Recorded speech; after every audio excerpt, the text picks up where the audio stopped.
Welcome friends. Vibrant Academy Science कराडमध्ये पुन्हा एकदा आपल्या सर्वांचं सहर्ष स्वागत आहे. पाठीमागच्या लेक्चरला आपण लोअरिंग ऑफ वेपर प्रेशर ही क्वालिटेटिव्ह प्रॉपर्टी जी आहे ही क्वालिटेटिव्ह प्रॉपर्टी बघितली होती आणि त्याच्यामध्ये लास्ट पॉइंट आपण बघितला होता relative lowering of vapour pressure आणि तिथं असणारा जो सोल्यूट आहे त्यांचं मोलर मास रिलेशन कशा पद्धतीने येते ना. ह्याच बेसवर आपल्याला प्रॉब्लेम्स काही पाहायला मिळतील बघा. आता जे रिलेशन जे आपण लास्ट लेक्चरला शेवटचं बघितलं होतं त्या डिराइव्ह केलं होतं त्याचा यूज करून ह्या लोअरिंग ऑफ वेपर प्रेशर आणि मोलर मास सोल्यूट हे कशा पद्धतीने आपल्याला डिटरमाइन करता येते. Now listen here. काय प्रॉब्लेम दिला बघा आपल्याला. A solution is prepare by dissolving 394 gram of non volatile solute. म्हणजे बघा इथं आपल्याला नॉन व्होलॅटाइल सोल्यूट डिसॉल्व केलाय. किती डिसॉल्व केला? 394 ग्रॅम. कशामध्ये डिसॉल्व केलाय? 622 ग्रॅम ऑफ वॉटर. म्हणजे इथं सोल्यूट आणि सॉल्व्हंट दोघांचं मास दिले आपल्याला. The vapour pressure of solution is found to be. सोल्युशनचं वेपर प्रेशर दिलंय किती आहे?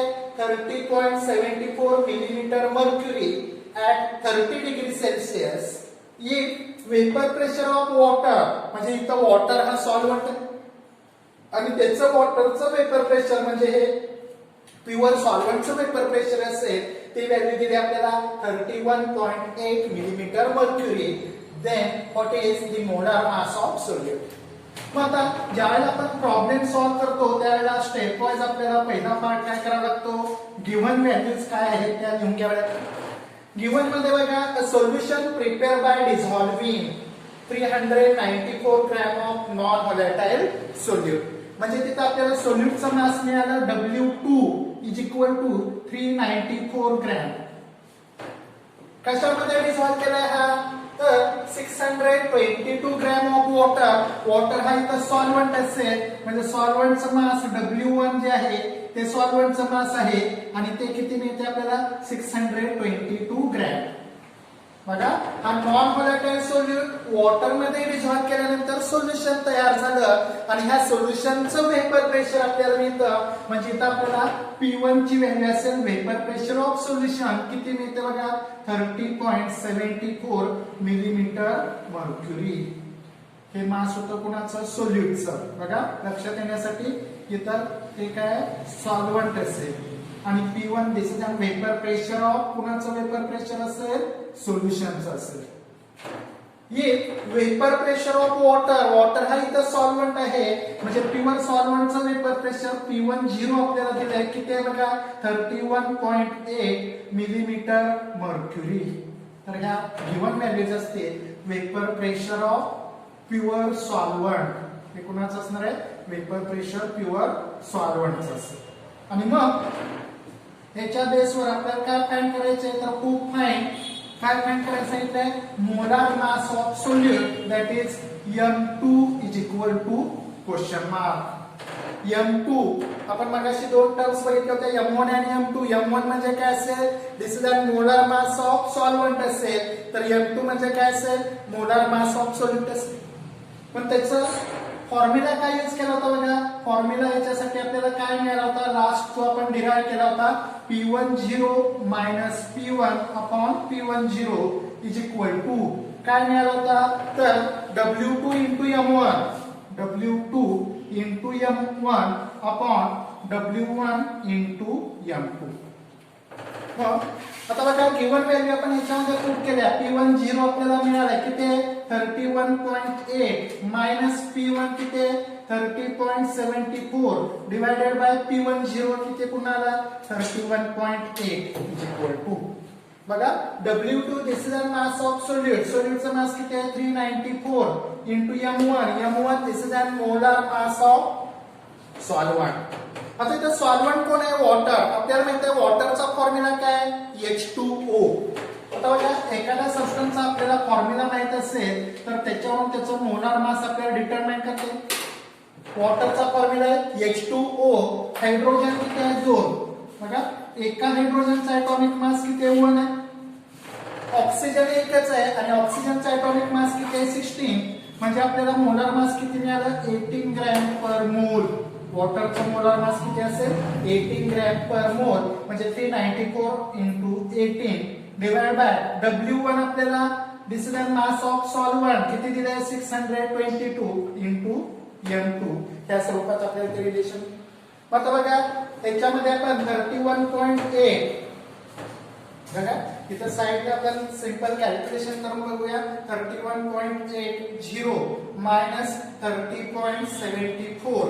मग ह्याच्यातून बघा आपल्याला हे सबट्रॅक्शन केलं तर ती व्हॅल्यू आपल्याला काय मिळत जाते 6010.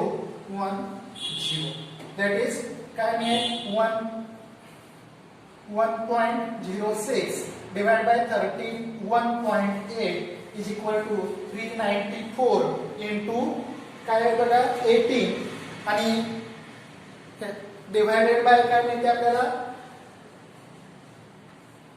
622 इंटू हा M2 असेल.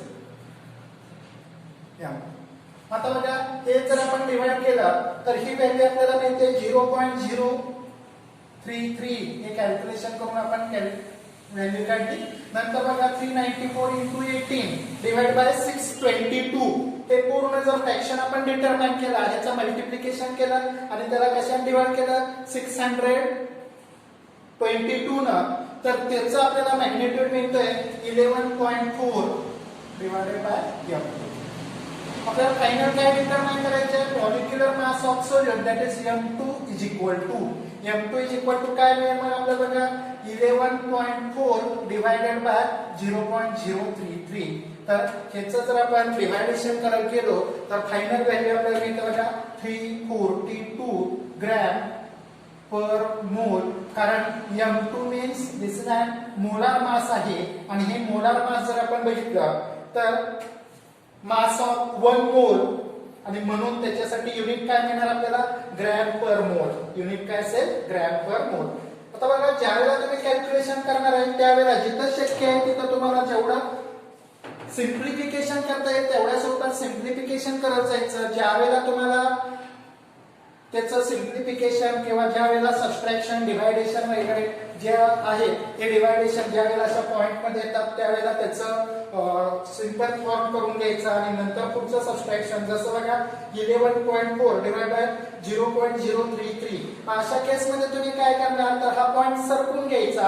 हा पॉइंट सरकवला उदाहरणार्थ बघा काय केलं 0.3 म्हणजे 2 घरानंतर 2 डिजिट नंतर पॉइंट सरकवला तर ही व्हॅल्यू काय येईल 3.3 into 10⁻⁻². किंवा आणखी आपण इथं सरकवला 33 into 10⁻³ हा इथे पॉइंट सरकवला तर काय येणार बघा सिंपलिफिकेशन जेवढं तुम्ही सिंप्लिफाय करत जाणार आहे तेवढं तुम्हाला ते इझी होईल. 11.4 into 10⁻⁻1 डिवाइड बाय 33 into 10⁻⁻3. मग बघा आता मग इथं होल नंबर आले तुमचे 114 डिवाइड बाय 33 म्हणजे इथं तुम्हाला इझिली डिव्हायडेशन करता येईल आणि इनटू काय बघा 10⁻⁻1 इंटू हा -3 वर गेला की +3 होईल आणि मग इथं आपल्याला 114 डिवाइड बाय 33 इंटू 10⁻² येईल. मग ह्याचं जे डिव्हायडेशन करून आन्सर येईल त्याला किती मल्टिप्लाय करायचं 10⁻² न म्हणजे 100 ने मल्टिप्लाय केलं की फायनल तुमचा आन्सर यायचं. तर ह्या पद्धतीने आपल्याला हे मॉलिक्युलर मास ऑफ सोल्यूट कशाचा वापर करून डिटरमाइन करता येते तर lowering of vapour pressure this is one of the qualitative property. तर ही पहिली क्वालिटेटिव्ह प्रॉपर्टी आपली इथं कंप्लीट झाली lowering of vapour pressure. I hope you तुमच्या हे लक्षात आलं असेल समजलं असेल. हा क्वालिटेटिव्ह प्रॉपर्टीचा जो पार्ट होता त्याच्यामध्ये एकूण 4 क्वालिटेटिव्ह प्रॉपर्टी आपण सांगितले. तर इथं पहिली क्वालिटेटिव्ह प्रॉपर्टी ॲज वेल ॲज त्याचं ऍप्लिकेशन जे आहे उदाहरणार्थ हा प्रॉब्लेम म्हणजे त्याचं ऍप्लिकेशन थोडक्यात आपण बघतोय त्याचा यूज करून जे आपण मॅथमॅटिकल डेरिव्हेशन बघितलं होतं त्याचा वापर करून तिथं असणाऱ्या सोल्यूटचं मोलर मास कसं डिटरमाइन करायचं हे थोडक्यात आपण या प्रॉब्लेमच्या साहाय्याने बघितलं. किंवा काही वेळेला काय केलं असेल प्युअर सॉल्व्हंटचं वेपर प्रेशर दिलं असेल आणि सोल्युशनचं वेपर प्रेशर आपल्याला विचारलं असेल तिथं मग दोघांचं मास आणि मोलार मास दिलं असेल. म्हणजे एक टर्म आपल्याला बाकीच्या सर्व टर्म जर ह्या इक्वेशन मध्ये माहित असतील तर एक टर्म जर आपल्याला अननोन असेल तर ते आपल्याला ह्याच्या सहाय्याने डिटरमाइन करता येईल. ह्याचा स्क्रीनशॉट काढून घ्या. जर समजलं असेल तर आपल्या चॅनलला सबस्क्राईब करा. ही पहिली क्वालिटेटिव्ह प्रॉपर्टी होती lowering of vapour pressure. Then त्या क्वालिटेटिव्ह प्रॉपर्टी मध्ये आपण सेकंड क्वालिटेटिव्ह प्रॉपर्टी स्टडी करणार आहे आणि सेकंड क्वालिटेटिव्ह प्रॉपर्टी आपण बघतोय बॉइलिंग पॉइंट इलिव्हेशन. बघा सेकंड क्वालिटेटिव्ह प्रॉपर्टी आपल्याला काय बघायचे बॉइलिंग पॉइंट इलिव्हेशन. आता बॉइलिंग पॉइंट म्हणजे काय तर सिंपल आपण त्याचं मिनिंग सांगताना काय सांगतो तर ज्या वेळेला एखादं लिक्विड बॉईल होतं ते टेम्परेचर म्हणजे आपण त्याचा बॉइलिंग पॉइंट म्हणतो. बरोबर का.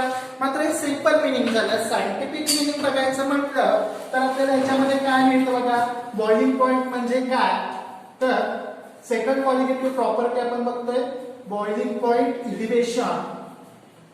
बॉइलिंग पॉइंट इलिव्हेशन आणि याच्यामध्ये पहिला पॉइंट आपल्याला काय बघायचं आहे what is this meaning of boiling point.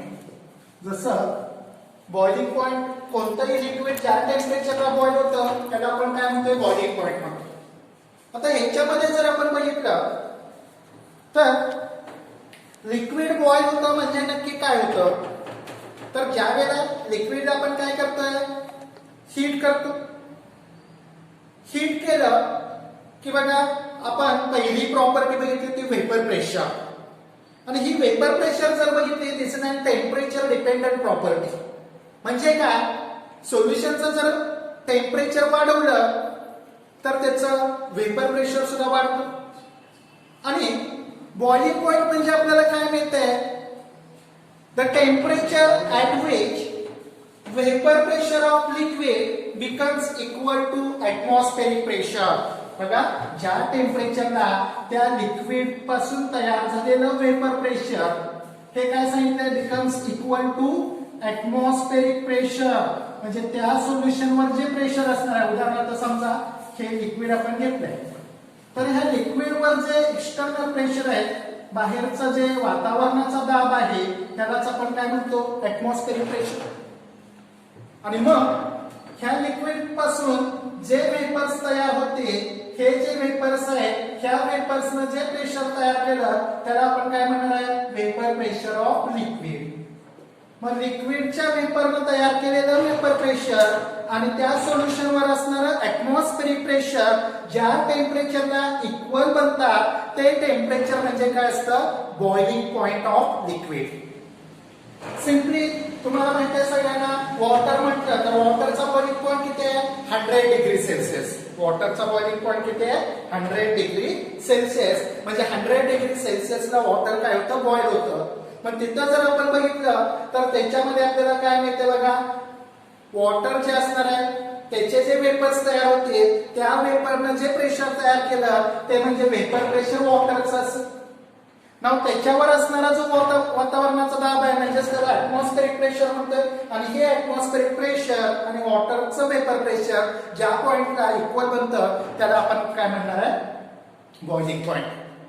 आता बॉइलिंग पॉइंट जर बघितलं तर सिंपल बॉइलिंग पॉइंट ही क्वालिटेटिव्ह प्रॉपर्टी नाही. कारण का बघा समजा आपण एका बीकर मध्ये काय केलं 1 लिटर वॉटर घेतलं. दुसऱ्या बीकर मध्ये आपण 500 ml वॉटर घेतलं. तिसऱ्या बीकर मध्ये आपण काय घेतलं तर 2 लिटर वॉटर घेतलंय. म्हणजे आता ह्याच्यामध्ये बघा 3 डिफरंट अमाऊंट असणार. आपण तो बीकर घेतला होता कंपोनंट त्याच्यातला जो आहे जो सबस्टन्स आहे तो सेम होता वॉटरच होता. आपण त्याला हीट केला तर बघा 500 ला कमी हीट द्यावी लागेल मात्र तो बॉईल होता ना त्याचा बॉइलिंग पॉइंट जो असेल तो 100 डिग्री सेल्सिअस असेल. त्याच्यापेक्षा जास्त आपल्याला 1 लिटर वॉटरला हीट करावं लागेल. त्याच्यापेक्षा जास्त आपल्याला 1.5 लिटर किंवा 2 लिटर जे सोल्युशन घेतलं तर आपण वॉटरचं त्याला हीट करावं लागेल. मात्र बॉईल होताना त्याचं टेम्परेचर जर आपण नोट डाऊन केलं, आयदर ते 500 ml असेल, 1 लिटर असेल किंवा 2 लिटर असेल, सगळ्या ह्याच्यातलं वॉटर बॉईल होताना कितीला बॉईल होणार आहे? 100 डिग्री सेल्सिअसला. अमाऊंट कमी जास्त आहे म्हणून तिथं त्याचा बॉइलिंग पॉइंट चेंज होणार नाही. बॉइलिंग पॉइंट आहे तेवढाच राहणार आहे. म्हणजे सिंपल बॉइलिंग पॉइंट ही क्वालिटेटिव्ह प्रॉपर्टी नाही. मात्र बॉइलिंग पॉइंट इलिव्हेशन ही जर बघितली तर ही क्वालिटेटिव्ह प्रॉपर्टी आहे. आपण मगाशी सुद्धा बघितलं होतं, त्याच्या आधीच्या लेक्चरला आपण बघितलं होतं क्वालिटेटिव्ह प्रॉपर्टी म्हणजे काय मिळतं आपल्याला. तर सोल्युशनच्या ज्या फिजिकल प्रॉपर्टी कशावर डिपेंड आहेत? अमाऊंट ऑफ मॅटरवर डिपेंड आहे. यांना म्हणायचं क्वालिटेटिव्ह प्रॉपर्टी. मग इथं जर आपण बघितलं तर बघा बॉइलिंग, तर बॉइलिंग पॉइंट इलिव्हेशन मध्ये आपल्याला काय मिळतं? सॉल्व्हंट जो आहे ह्या सॉल्व्हंटचं वेपर प्रेशर आपण मागाशी सुद्धा बघितलं. Vapour pressure of pure solvent जर आपण बघितलं तर प्युअर सॉल्व्हंट जो आहे ह्याचं वेपर प्रेशर ऑलवेज आपल्याला हाय असतं. काल आपण बघितलं होतं P10. Now vapour pressure of pure solvent is greater than vapour pressure of solution containing non volatile solute. म्हणजे सिंपली आपण जर बघितलं तर P10 is greater than P1. मग ह्याच्यामध्ये जर आपण बघितलं सॉल्व्हंटचं वेपर प्रेशर जास्त असतं म्हणजे त्याचा बॉइलिंग पॉइंट कमी असेल, कारण त्याचं वेपर प्रेशर जास्त आहे.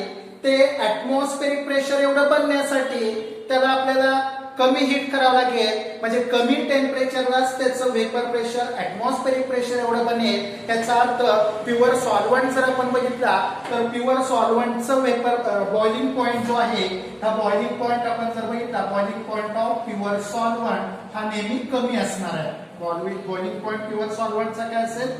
Suppose TB0 this is an boiling point of pure solvent आणि हा नेहमी काय असेल? कमी असेल. as compared to boiling point of solution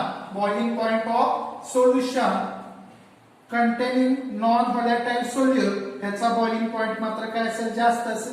solution जे आहे ज्याच्यामध्ये काय असणार आहे? नॉन व्होलॅटाइल सोल्यूट असेल त्या सोल्युशनचा बॉइलिंग पॉइंट जो आहे हा बॉइलिंग पॉइंट जास्त असेल. म्हणजेच इथं जर आपण बघितलं प्युअर सॉल्व्हंटचा बॉइलिंग पॉइंट कमी आहे, त्या सॉल्व्हंट मध्ये आपण काय ऍड केलं? नॉन व्होलॅटाइल सोल्यूट ऍड केला तर त्याचा बॉइलिंग पॉइंट इन्क्रीज होतो. To elevate means increase. म्हणजे इथं बॉइलिंग पॉइंट काय झाला? इन्क्रीज झाला आणि त्यालाच म्हटलं इलिव्हेशन इन बॉइलिंग पॉइंट. आणि त्याच्यासाठी टर्म काय वापरली? Delta TB. म्हणजे delta TB that is elevation in boiling point is equal to काय मिळणार आपल्याला? TB minus TB0. Where delta TB काय सांगितलं? Elevation in boiling point. TB म्हणजे काय? This is an boiling point of solution containing non volatile solute. आणि TB0 म्हणजे काय असेल? Boiling point of pure solvent असेल. या दोघांमधला डिफरन्स म्हणजे काय असेल? इलिव्हेशन इन बॉइलिंग पॉइंट असेल. Now boiling point elevation as a consequences of vapor pressure हे कशा पद्धतीने मिळते? तर आताच इथं सांगितलं होतं प्युअर सॉल्व्हंटचं वेपर प्रेशर जास्त असतं, सोल्युशनचं वेपर प्रेशर कमी आहे आणि त्यामुळे प्युअर सॉल्व्हंटचं वेपर प्रेशर जास्त असल्यामुळे त्याचा बॉइलिंग पॉइंट कमी असेल. तर सोल्युशनचं वेपर प्रेशर कमी असल्यामुळे त्याचा बॉइलिंग पॉइंट जास्त असेल. त्यालाच म्हटलं जातं consequences of vapor pressure. बघा वेपर प्रेशर जो आहे तर त्याचा कॉन्सिक्वेन्स काय असेल? पहिला मिळते इलिव्हेशन इन बॉइलिंग पॉइंट.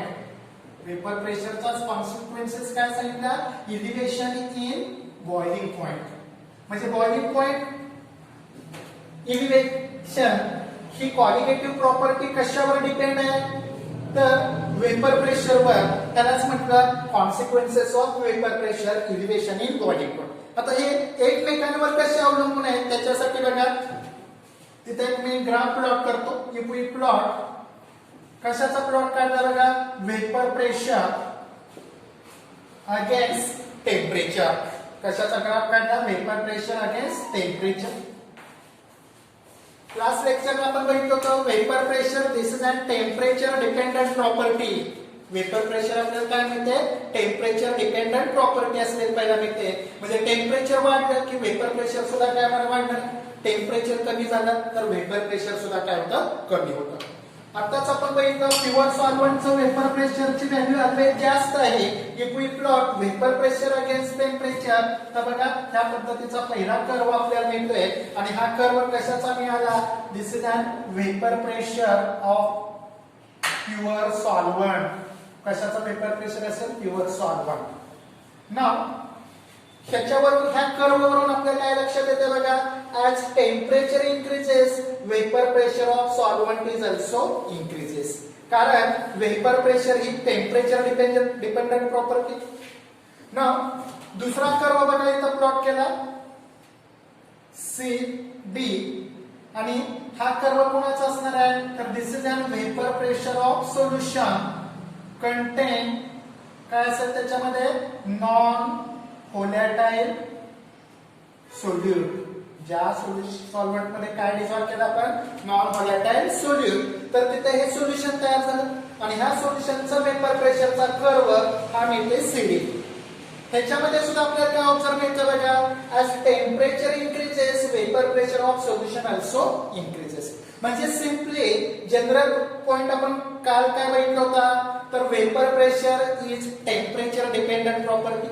म्हणजे आपल्याला त्याच्यामध्ये काय मिळालं होतं, टेम्परेचर जसं कमी जास्त होणार आहे तसं वेपर प्रेशरचा मॅग्निट्यूड सुद्धा कमी जास्त होतो. तर ह्या दोन प्लॉट वरून आपल्याला ते लक्षात येतं. आता बघा इतर एक आपण हा एक इंटरसेक्ट दाखवला वाय ऍक्सिस. हा वाय ऍक्सिस वरचा जो इंटरसेक्ट आहे, this is an 760 millimetre vapour pressure. कारण वाय ऍक्सिस वर आपण काय घेतले, वेपर प्रेशर घेतले, आणि इथं प्रेशर किती दाखवते, 760 millimetre, that is 1 atmospheric pressure. आपण बघितलं होतं मगाशी बॉइलिंग पॉइंट म्हणजे काय सांगितलं, ज्या टेम्परेचरला लिक्विडचं वेपर प्रेशर हे किती बनतं, तर तिथं असणारा ऍटमॉस्फेरिक प्रेशर म्हणजे त्या सोल्युशनवर जो वातावरणाचा दाब आहे तो म्हणजे ऍटमॉस्फेरिक प्रेशर, आणि लिक्विडचं वेपर प्रेशर ज्या टेम्परेचरला दोन्ही इक्वल बनणार आहे त्याला काय म्हटलं होतं, बॉइलिंग पॉइंट. इथं बघा वाय ऍक्सिस वर 760 मिलीमीटर म्हणजेच 1 ऍटमॉस्फेरिक प्रेशर आपल्याला मिळालं. मग त्याच्यावरून आपण होरिझॉन्टल लाईन ड्रॉ करून जर आपण टेम्परेचर ऍक्सिस वरचा पॉइंट तिथं जर बघितला, तर हा टेम्परेचर जो आपल्याला मिळणार आहे, तर ह्या टेम्परेचरच्या पॉइंटला ह्या प्युअर सॉल्व्हंटचं वेपर प्रेशर आणि तिथं असणारं ऍटमॉस्फेरिक प्रेशर हे इक्वल असते. आणि म्हणून तिथं जे टेम्परेचर आहे, this is an boiling point of pure solvent. हे जे टेम्परेचर असणार आहे हे बॉइलिंग पॉइंट असेल कुणाचं, प्युअर सॉल्व्हंट. ना पुन्हा तेच बघा ऍटमॉस्फेरिक प्रेशर, पुन्हा आपण तेच कंटिन्यू लाईन केली आणि सीडी ह्या कर्ववर पुन्हा आपल्याला इंटरसेक्ट मिळते. मग त्याच्यावर पुन्हा होरिझॉन्टल लाईन आपण, व्हर्टिकल लाईन आपण ड्रॉ केली पुन्हा कशावर, टेम्परेचर ऍक्सिस वर. तर टेम्परेचर ऍक्सिस वर आपल्याला इथं टेम्परेचर पॉइंट मिळेल आणि तो असेल टीबी. टीबी म्हणजेच काय, this is an boiling point of solution. कारण हा सोल्युशनचा कर्व तिथं आपल्याला ह्या सी पॉइंटला, इथं जो सी पॉइंट मिळालाय त्या सी पॉइंटला ऍटमॉस्फेरिक प्रेशर आणि सोल्युशनचं वेपर प्रेशर दोन्ही इक्वल आहे.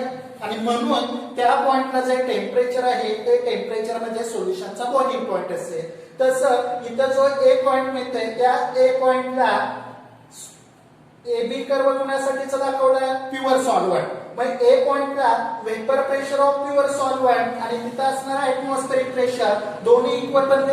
आणि त्यामुळे त्या पॉइंटला जे टेम्परेचर मिळालं ते टेम्परेचर म्हणजेच काय असणार आहे, boiling point of pure solvent असेल. बघा ह्या ग्राफवरून आपल्याला क्लिअर लक्षात येत आहे टीबी 0 ची व्हॅल्यू कमी आहे. टीबी 0 म्हणजेच काय, boiling point of pure solvent, ह्याची व्हॅल्यू कमी. टीबी म्हणजे काय, बॉइलिंग पॉइंट ऑफ सोल्युशन, ह्याची व्हॅल्यू जास्त आहे. मग आता त्या दोघांमधला जर आपण डिफरन्स बघितला तर हा जो डिफरन्स मिळणार आहे आपल्याला, this is nothing but the elevation in boiling point delta TB is equal to TB minus TB 0. That is delta TB म्हणजे काय सांगितलं आपण, elevation in boiling point. TB म्हणजे काय असेल, boiling point of solution containing non volatile solute. TB0 म्हणजे काय, तर boiling point of pure solvent, आणि ह्या पद्धतीनं मग आपल्याला डेल्टा टीबी मिळते. Delta TB is equal to TB minus TB0. आता बघा त्याच्यावरून आपल्याला हा कॉन्सिक्वेन्स काय सांगतो, तर ह्याच्यामध्ये जर आपण बघितलं तर vapour pressure of pure solvent हे ऑलवेज जास्त असतं, आणि त्यामुळे त्याचं वेपर प्रेशर जे प्युअर सॉल्व्हंटचं आहे हे ऍटमॉस्फेरिक प्रेशर एवढं लवकर बनेल, कमी टेम्परेचरला बनेल, आणि त्यामुळं प्युअर सॉल्व्हंटचा बॉइलिंग पॉइंट कमी असेल. त्या सॉल्व्हंट मध्ये आपण काय ऍड केलं, नॉन व्होलेटाईल सोल्यूट ऍड केला, तर त्या सोल्युशन जे तयार होतं त्या सोल्युशनचं वेपर प्रेशरचा रेट कमी होतो, वेपर प्रेशर डिक्रीज होतं, आणि तिथं वेपर प्रेशर डिक्रीज झालं, वेपर प्रेशर कमी झालं, मग त्या सोल्युशनचं वेपर प्रेशर ऍटमॉस्फेरिक प्रेशर एवढं बनण्यासाठी त्याला जादा हीट द्यावी लागेल, म्हणजे हायर टेम्परेचरला त्या सोल्युशनचं वेपर प्रेशर ऍटमॉस्फेरिक प्रेशर एवढं बनेल. याचाच अर्थ तिथं सोल्युशनला जादा हीट द्यावी लागेल, अल्टिमेटली सोल्युशनचा बॉइलिंग पॉइंट हा जास्त असेल. म्हणजे प्युअर सॉल्व्हंट पेक्षा त्याच्यामध्ये जर नॉन व्होलेटाईल सोल्यूट ऍड केला तर जे सोल्युशन तयार होतं त्या सोल्युशनचा बॉइलिंग पॉइंट प्युअर सॉल्व्हंट पेक्षा जास्त असतो, म्हणजे इथं बॉइलिंग पॉइंट काय झाला, इन्क्रीज झाला. त्यालाच म्हणायचं इलिव्हेशन इन बॉइलिंग पॉइंट.